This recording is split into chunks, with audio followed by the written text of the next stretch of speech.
শুভ Bijoya guys. আমার ভিডিওটা দিতে একটুখানি দেরি হয়ে গেল, কারণ দুটা দিন ছুটি নিয়ে নিয়েছি। আমার হাজবেন্ড মেয়ে দুজনই বাড়িতে, আর এই সময় আমারও মনে হয় একটুখানি আমি ছুটি নিয়ে নিই সোশ্যাল মিডিয়া থেকে। ভিডিওটা শেষ পর্যন্ত দেখো, আশা করছি তোমাদের সবার খুব ভালো লাগবে।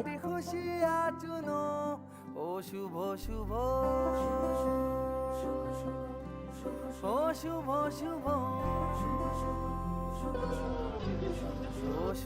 শুভ ও শুভ শুভ খুব দেখি খুব ভালো লাগে তোমার हो लेकिन नेमत नहीं नहीं दावत देती है जिंदगी दिल से लगो खोल के बाहों को छोटी छोटी खुशियाँ चुनो हो शुभ शुभ